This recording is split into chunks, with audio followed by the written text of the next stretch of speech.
What's going on, everybody? I'm going to welcome you back. Knicks Daily Edition. Knicks Daily Edition, baby. It is game day. It is game day, baby. How you feeling, Knicks fans? How are you feeling? I got to ask you that question honestly. How are you feeling today? Okay? So I can tell you how I'm feeling. Here in Knicks Daily, we feeling good. We're cooking up something special. Okay? Actually, I'm going to freestyle this thing. We're going to make this a Knicks Daily Edition. If you're here and joining my channel for the first time, I want to welcome you into Knicks Daily. Here in Knicks Daily, there are 4 items on the menu. First, there is the bacon, egg, and cheese. Best sandwich in New York. Okay? So that's usually when we look at 3 separate items that make that thing a great sandwich. When we're watching after games, we talk about 3 players that really helped us get over the top and get that victory. Next item on the menu is the dollar slice. Everybody knows New York has the best pizza in the world. Okay? So we look at who is the dollar slice, who represents stability, because the pizza is a stabilizing food in New York for many, many centuries. And I said centuries, yes. Okay? Next item on the menu is the chopped cheese. Chopped cheese is relatively new to that New York menu, but that thing be bussin'. So we're going to talk about who's the chopped cheese of the game. And lastly, you can't have the chopped cheese. You can't have the bacon, egg, and cheese. You can't have the dollar slice if you ain't got nothing to wash that thing down with. Here in Knicks Deli, we call that the quarter water of the game. I do my own ad-libs. Stop trying to play me. Okay? So we're going to ask, who is the quarter water of the game? Somebody who injected that energy or that energy in one quarter or a little bit over a period of the 4 quarters to help us get this victory. But since it's not after a game, I'm just going to talk about some topics, okay? The New York Knicks play Game 3 against the Boston Celtics at MSG today. Today at 3 o'clock. I'm going to tune in at 3. I think it's at 3:30. But the New York Knicks are right now up 2-0, and I've been loving it. I know all Knicks fans, because Knicks fans, we've been watching this team grow, okay? Many of you were nervous. Let's not front. Let's not act like many of you weren't going into these playoffs as if the sky was falling, okay? And to your defense, the Knicks weren't clicking coming into the offseason. And that's usually those teams that excel. Usually the teams that really take off are the teams that are trying to or may stumble into the playoffs. And although our record says otherwise, we really didn't look as cohesive, as strong, as solid. They didn't look good enough to give us confidence coming into this playoffs, okay? But I think that's what bit Boston in the tail, all right? The New York Knicks, I give Detroit Pistons credit because I was just like, nah, F out of here, right? But I think the Detroit Pistons warmed us up. You know, they really warmed up the muscles. That muscle memory started kicking in. We really had to get our edge together in that Detroit series because Detroit was ready and prepared to knock us off. They were ready and prepared to knock us off. They were ready. They was just like, listen, we don't got beef stew, but we still got other bullies. And if you guys flinch when we, try to get physical or bully you around, then we're going to take this series from under you. And the New York Knicks was ready for that. So I think that gave us that intensity. It gave us an introduction to what that intensity should look like from that point on. It set the tone for the rest of the playoffs as to where we should be at minimum. Okay. But coming into Boston, nobody gave us a shot. Nobody gave anybody else. Nobody gave these New York Knicks a shot except the people in the locker room. We want to be clear about that. Okay. But some of us had a little bit more, I don't want to say confidence. I think we were more hopeful than others. And what I mean by that is the New York Knicks went out this past offseason and they made moves. They made a move to get Mikal Bridges and they made a move to get Karl Anthony Towns. And when they did so, many of us right off the back knew these mother flippers are shopping for Boston. The New York Knicks right now are out there shopping for Boston. Okay. But the thing about it is we anticipated that we were going to be able to cook this meal in about 1 or 2 years, not this season, 1 or 2 years, because we used the last bit of money we had from our paycheck. All of our bills were paid, yes. Oh, we're current in terms of our budget, but we are on a budget. So we said, okay, we have the last few dollars that we have. How do we want to spend this? And we said to ourselves, if we spend this now, then we're not going to have money until payday, which is maybe the summertime, to be able to pay for the rest of what it is that we need. Okay. We bought this huge flat screen television, but we don't have a mount, and we didn't have enough money for the mount. So next summer, the mount for us would be a bench, a little bit more confident of a power punch that we would have coming off of the bench. But we can't get that right now. We're going to have to get what we can for that bench to hold us over until we get next summer a little bit more powerful punch off the bench. But it's worth it, because if we can get a Karl Anthony Towns and a Mikal Bridges in the same offseason, then those are major steps towards what we're trying to be, champions in this NBA. Okay, so that's what we did. But it was enough. It really was enough, because if you look at where we are right now in this series, and the series is nowhere near over, Knicks fans, please don't misunderstand me. I'm not sleeping on the Celtics. I'm just talking about, you see from 2 games the impact, and just think about it. Cat hasn't even got his off yet. Karl Anthony Towns hasn't even gotten his ish off yet. He's now getting his rhythm, his feel for how they're defending him. All right, you 2 games in, 2 tightly contested games in. That's enough film to look at. You got a chance to see their strength. You got a chance in live action to see, how fast they are, and what their schemes look like. And in the midst of it, Karl Anthony Towns hasn't gotten his junk off. But we've had enough talent to compensate for it. And I just think that's something that the NBA wasn't aware of. The NBA is a highlight league. And unfortunately, the commentators and the analysts, if you don't cover the actual team in their local market, you have no idea the intricacies of every team, strengths as well as weaknesses. And that's why I love the playoffs, because the playoffs, the regular season, are where stars are made. All stars are made. But it's the postseason that creates superstars. And the reason for that is because all eyes are on the teams that are in the playoffs.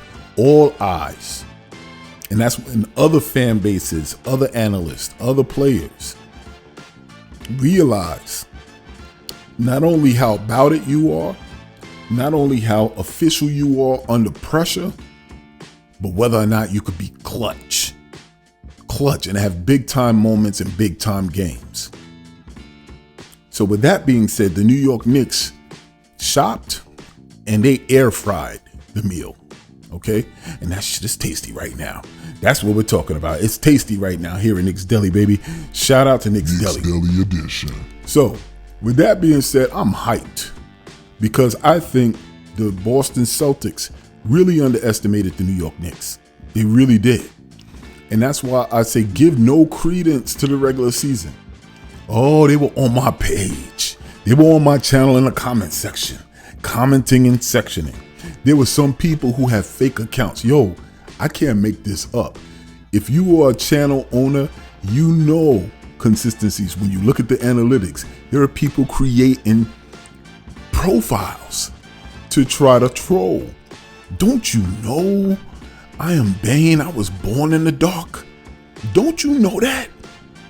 Don't you know that anytime you think you try to mess with me as a die-hard Knicks fan, I'm the chef? I'm the chef. Don't you? You gotta know, because I tell you the same thing applies to life that applies to our team. If there is no struggle, there's no progress. But remember this, whether it's out in the real world or here in these YouTube streets, here in Knicks Deli, everybody eats. That means everybody can get these hands, okay? Everybody. And so can the Boston Celtics. So I know I'm ranting real quick, but I'm hyped. I want to just let you know, New York Knicks fans, stay nervous, stay supportive, but keep this in mind too. This team is ordained. The new Pope is from Villanova. Shout out, shout out to the new Pope. You know, shout out to the new Pope who's from Villanova. Okay, so that is a good sign. Next up, man, I just think, just to kind of rattle it off, I love it. I love the fact that Mitchell Robinson is now settling back in to the series, settling back in to the team. People were talking about if he looks sluggish, if he looks slow, if he's on a minutes restriction. He's about rhythm. If you remember how he dominated the last two stretches that he played in the last two postseasons, Mitchell Robinson is an X factor. He's an absolute X factor. Even on that final play in Boston, something I don't think many people speak enough about is the fact that he is so high level aware of defense. The man has go-go gadget arms. So when he gets low in the paint, he's only moving and shifting his upper body, but he's covering passing lanes. Don't try, you're not going to backdoor, you're not going to bounce pass and catch me slipping, okay? But in addition to that, the man has the power of being able to move laterally.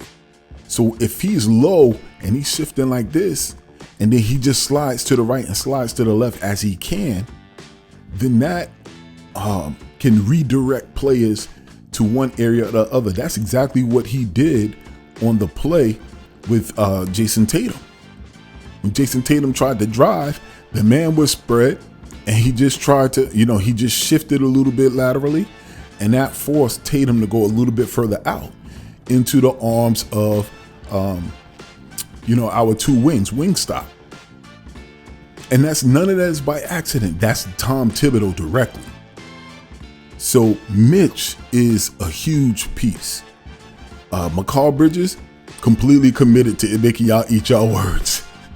Completely committed to making y'all eat y'all words before the series. And that's a sign. That's a sign. Michael Jordan once saying, damn, I'm here quoting Michael Jordan. Michael Jordan once said, sign of a good man. You know a good man? A good man is a man who will talk junk when the score is tied or when you're down. That's the sign of a good man. And that's a person who's confident in their ability. I'm not going to wait until I'm up like Tyrese Halliburton to start, gyrating and talking junk. Shout out to Tyrese Halliburton. He's setting the league on fire right now. I ain't even going front. But, very early on, I was just like, Mikal Bridges, this is his first season. He just came from Brooklyn where he was looked at as the go-to. He's back here. He's already on a team with two former teammates in which he won championships with. So when you're on a team if you on a team that wins championships, in order to win that championship 2 times, I don't know if he was on the team that won both chips, but anytime you have a reunion with the players that you won a championship with, do you fall back into the role in which you had success with that team? So there's a mental edge or mental block that you have to overcome to adjust to whatever the new role is that you're assigned. So there's many cases where he has to pull back. He got to keep constant movement. He may face frustration because now in this new team environment, Jalen Brunson is the primary ball handler. He's going to get the majority of the shots. How do you adjust? That takes time. That usually takes 2 years. Knicks fans be trying to microwave or air fry everything. You have the microwave mentality, the air fryer desire. You got to give it an opportunity to unfold and hope by the time the playoffs come around, you're in that rhythm. The offensive rotations start to shorten. Now those players get more minutes. And this is why it's important. All of you minutes police, you see what's happening.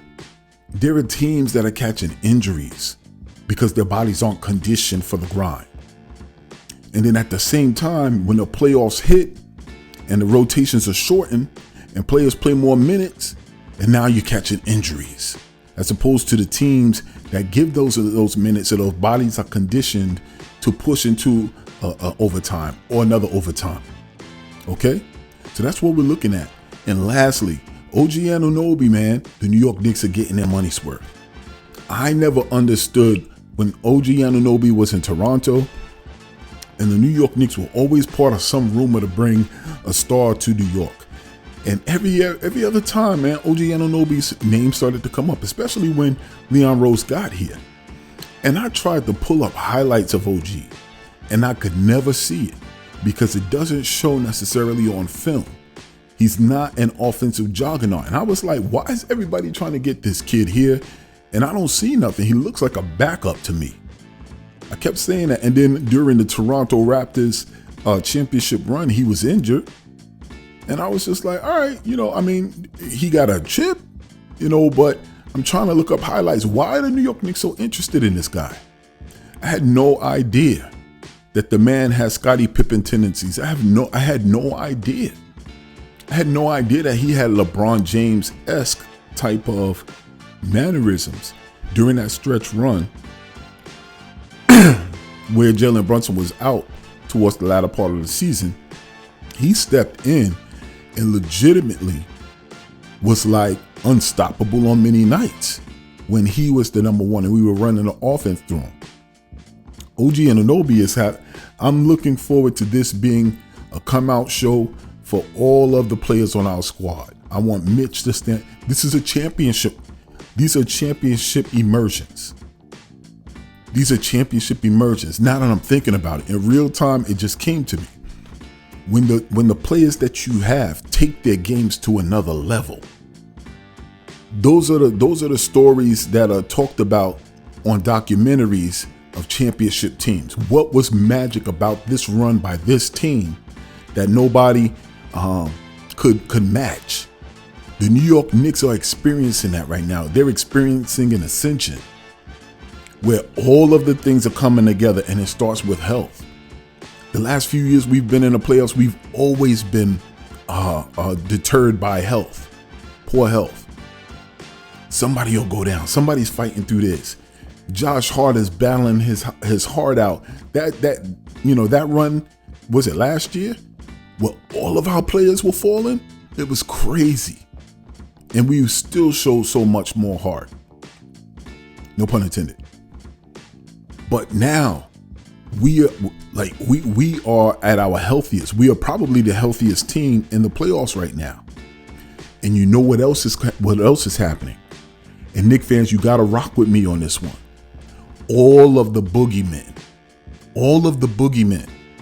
that leading up into this playoff run and all season, all of the boogeymen are starting to fall. They're starting to stumble. They're getting broken down. All season we heard, I don't care what teams are doing, the New York Knicks can't beat Oklahoma City. I don't care what goodness are happening in Madison Square Garden. The Knicks ain't getting past Boston. We heard that, didn't we? I don't care what they're saying, the Denver Nuggets, heart of a champion or whatever have you. You're not getting past the Denver Nuggets. That's what they're saying. Oh, Luka. Oh, Luka with the Lakers. Oh, right away. Can LeBron get another chip? All of the boogeymen are being exposed. Teams are flipping the light switch on and showing you that it's a coat hanging on a coat rack in a corner. It's not a ghost. It's not a demon. It's not an entity. It's tangible, and you could choke that mother flipper out. That's what's happening.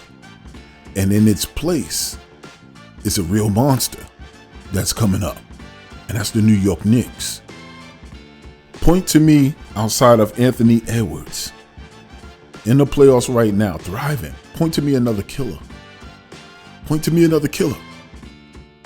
a killer that's more savage than Jalen Brunson with the ability to close in crunch time. Do that for me. Point that out for me. And he's on your team. Knicks fans, you don't understand. Knicks fans, you don't realize. We've gone so long with seeing other teams. SGA, Anthony Edwards. We've gone more than 30 years. Always window shopping at other people's stores. Man, I wish that player was on my team. Man, I would, for the first time, I'd get the jersey if that player was on my team. Man, imagine what we would do if we had Michael Jordan. We'd have 1, 2, 3, 4, 5, 6, 7 championships. We would always look and be like, what would we do? We got him. We got him. Detroit, they wasn't going wild because they had Isaiah Thomas, who was a small guard, who was dominating, who was willing to swing on big men, who had that Southside Chicago mentality, although he was yay big. But what's so dope about those Detroit teams was like he was the general. When he was busting Michael Jordan's ass, when the Bad Boys was on top, everybody was just like, oh, look at Isaiah. He's so charming. He's smiling. You know, him and Magic are kissing, their best friends or whatever have you. I mean, if you're young and you don't know, just go watch the film. It's different. It's not that crazy. But everybody looked at him and was just like, oh, man, he don't look. Nah, that game came on, he would try to tear your heart out. He'd be dirty. He'd go for your knees, all of that, because he wanted to win. Jalen Brunson is doing the same thing. Jaden, not to that, but Jalen Brunson is a savage. Even when they won the second game, his face was stone cold, like on to the next. And what I love about it is the team's body language reflected that as well. Let's get out of here. Let's get home. And let's start working on the game plan. Let's get recovery and rest. Let's get that. But the boogeymen that they tried to tell us to be scared of, okay? The boogeymen that they tried to tell us to be scared of aren't boogeymen no more to us. We're turning out to be the savages. The hunters have become the hunted. The hunted have become the hunters. We hungry. We're hungry now. So Knicks fans, get breakfast. Oh, I'll throw something on the grill for you if you want. Hot off the grill. Enjoy your day. Get out and get some fresh air. Because Beantown is coming to MSG. And they're going to be coming for blood. Anybody who's going to the games, give them the business. Don't let them shut you up today. We need to get behind our team, and we need to let them know where the F they are. We need to let them know they're in Madison Square Garden. We're the real Garden. So, 3-0 is what we're aiming for. 4-0 on Monday to close the series. We make history. I'm trying to make history. Look, I just posted on my Twitter. Follow me on X at Knicks Deli, no space. Follow me up on all my socials. Do me a favor, like this video. I know I'm talking for too long. It's like 22 minutes or whatever have you. Rock with me. But a few years back, man, I predicted. Actually, it says a year ago that I predicted that the New York Knicks will win a championship in the 24-25 season. You want to know what that is? That's right now. That's right now. And I was confident predicting that because I said the New York Knicks are following the Golden State Warriors blueprint. And I put a whole separate video on that as well, where we talked about having to, have players get us back to the point of contention. And then the ownership changed and they had a complete swap out of favorited players because they hope bring you back, and bringing in players who help you get over the top. And then they made the controversial switch from Mark Jackson to Steve Kerr. And then they made a couple of drafts and boom. Once they started turning things around, they signed Andre Iguodala, one of their first free agents that chose to come there and take less to be a piece because he saw what they were doing. And that put them over the top and led to a dynasty and the emergence of Hall of Fame players. So with that being said, I said I love what Leon Rose and Tom Thibodeau and everybody's doing, changing the culture, top to the very bottom, being on the same page. The New York Knicks can be 2024-2025 Golden State Warriors. I said that. But also something that I said is I don't just want to win. I want to be dominant. I want to dominate. I just don't want to win. I don't want to sneak and win a championship. I want teams to know when they see us on the calendar, that's a loss. I want them to know that's a loss the moment they see the New York Knicks on the calendar. I want Knicks fans to be so obnoxious for a reason. We are confident. We love our team. And people will call it being obnoxious. We're passionate. I want us to be passionate with a dominant team behind us. I don't want Knicks fans to feel like, when is the shoe going to fall off? We're quick to talk about Golden State being entitled. We're quick to talk about Boston fans being entitled. I want to be entitled. I want to be entitled. I want to be so confident that every time we go out and play a game, we feel like we're not going to lose. I want to see how it feels to have a single-digit losing season. A single-digit losing season where we're like 71-3 or some whatever it is, 70-10, or and that's double digit. You know what the goddamn hell I mean? You know what I mean? I want to end a season where we only have 9 losses. I want to have a season where we only have 5 losses. Hell, I want to go undefeated. I want to be the first team in NBA history to figure out a way to go undefeated. Because I remember that Bulls run where it was just like, these mother flippers just don't lose. There is no way to beat them. It's impossible. So Knicks fans, I think these are historic moments that we're upon, and we don't know it. And that's the joy of it. That's the beauty of it. It's the greatest films are the films that catch you off guard that you can't predict. And I really feel as if we are characters, because for no other team, they don't talk about every other team's fan base. Every other team doesn't have segments on them on nationally televised media shows, specifically talking about the fans or targeting the fans or leveraging the fans for their news stories. For far too long, we've been the ass of people's jokes. That's changed. It's time to wipe that shit.